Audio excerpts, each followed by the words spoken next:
Bismillahirrahmanirrahim. Assalamualaikum warahmatullahi wabarakatuh. Bismillah, alhamdulillah, wa syukrulillah, la hawla wa la quwata illa billah. Qala rabbi syrah li sadri wa yassir li amri wahlul 'uqdatam min lisani yafqahu qawli, amma ba'd. Para pemirsa yang budiman, sebelumnya kami mohon maaf yang sebesar-besarnya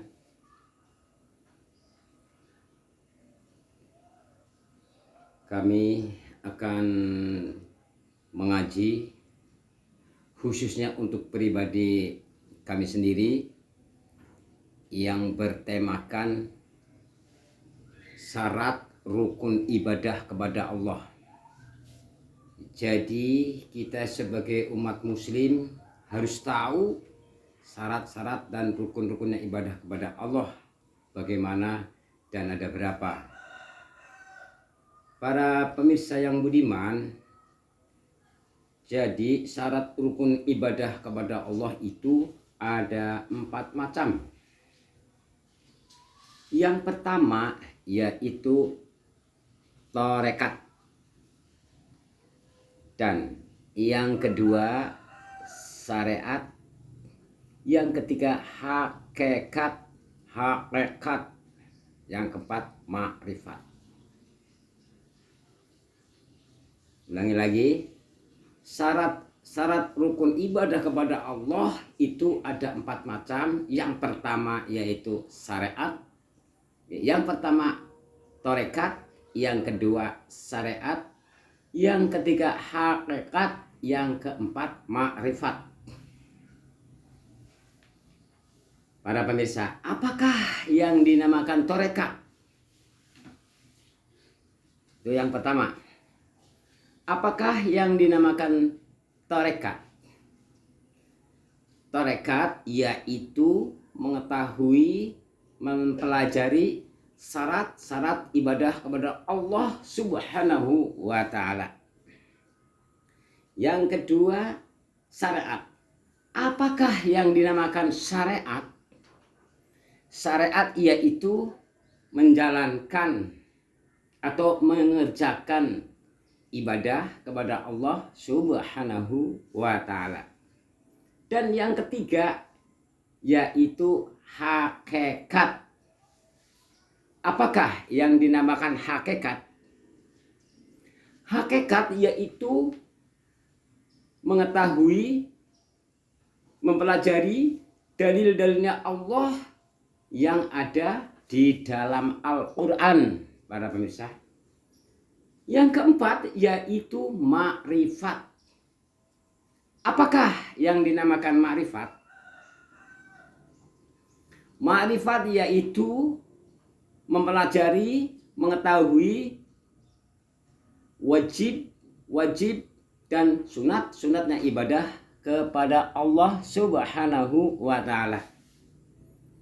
Jadi para pemirsa, kita sebagai umat muslim, mari kita sama-sama belajar. Mudah-mudahan kami bisa mengamalkan, sejauh khususnya untuk pribadi sendiri, umumnya bagi yang ikut mendengarkan atau mengunjungi pengajian saya ini. Sekali lagi para pemirsa, jadi syarat rukun ibadah ada 4 macam ya.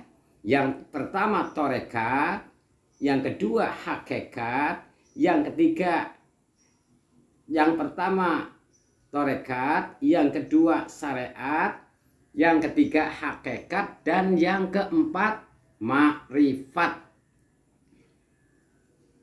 Ulah biasa ibadah kepada Allah belum tahu syarat rukunnya ibadah, maka kita harus sama-sama belajar dan juga sama mempraktekkan atau juga mengamalkan. Nah, seperti contoh para pemirsa, tarekat mempelajari syarat rukun ibadah kepada Allah. Seperti saudara-saudara sekalian belajar cara praktek wudhu. Nah, kemudian setelah bisa, nah, itu kan berarti tarekat atau belajar doa-doa sholat. Setelah hafal, kemudian praktek atau menjalankan. Nah, itulah yang nama syariat. Jadi belajar ilmu, mengetahui syarat tarekat ibadah kepada Allah. Banyak sekali yang namanya tarekat. Nah, kemudian yang kedua yaitu syariat atau menjalankan, mempraktekkan, menjalankan. Nah, ya kemudian yang ketiga hakikat, mempelajari dalil-dalilnya Allah yang ada di dalam Al-Quran. Banyak sekali lah. Seperti contoh wadhkurullaha dzikron katsira, berzikirlah sebanyak-banyaknya, itu juga di dalam Al-Quran. Kemudian ma'rifat, yaitu mengetahui dalil-dalilnya. Ma'rifat yaitu mengetahui wajib dan sunat-sunatnya ibadah kepada Allah. Para pemirsa, banyaklah kalau kita diketahui wajib dan sunatnya ibadah kepada Allah. Jadi para pemirsa, ibadah itu tidak cukup hanya batin saja, harus lahir dan harus batin. Nah, tidak cukup hanya di dalam hati saja kita menyembah kepada Allah, yang penting saja percaya kepada Allah, tapi tidak menjalankan syariat, itu belum sempurna. Kalau menurut orang dulu itu katanya ya cukup asal kita ingat kepada Allah, zikir kepada Allah, tapi tidak menjalankan syariat, itu belum pas. Tapi insya Allah kalau kita batinnya zikir terus kepada Allah, kemudian praktek menjalankan sholat yang 5 waktu, itu yang dinamakan sholat daim kalau nggak salah, itu yang 5 waktu. Itu menurut zaman Jawa kuno dulu. Tapi maaf, kami juga belum mengetahui tentang orang-orang kebatinan dulu. Tapi insya Allah orang-orang kebatinan sikis banyak udah menjalankan sholat 5 waktu para pemirsa. Sekali lagi para pemirsa, satu tarekat, yang kedua syariat, yang ketiga hakikat, yang keempat ma'rifat. Marilah kita dan benar-benar diperhatikan, karena ini adalah untuk mengancik beribadah kepada Allah Subhanahu wa Ta'ala. Seperti contoh udah Islam tapi belum bisa doa-doa atau belum bisa cara-cara. Nah, maka menjalankan tarekat, artinya saya Islam tapi belum bisa cara praktek wudhu, harus belajar dulu kepada kiai terdekat. Itu namanya tarekat.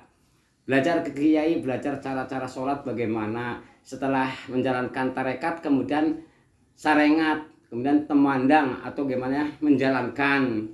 Nah, kemudian setelah menjalankan yang ketiga yaitu hakikat, mempelajari dalil-dalilnya Allah yang ada di dalam Al-Quran.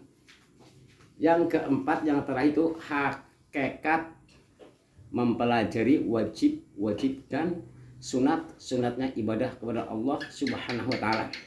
Demikian para pemirsa, bila banyak kata yang kurang pas, kami ada orang biasa, bukan seorang kiai, kami hanya seorang sebagai atas nama Farel Gatot Kaca. Terima kasih, mudah-mudahan bermanfaat. Billahi taufiq wal hidayah. Wassalamualaikum warahmatullahi wabarakatuh.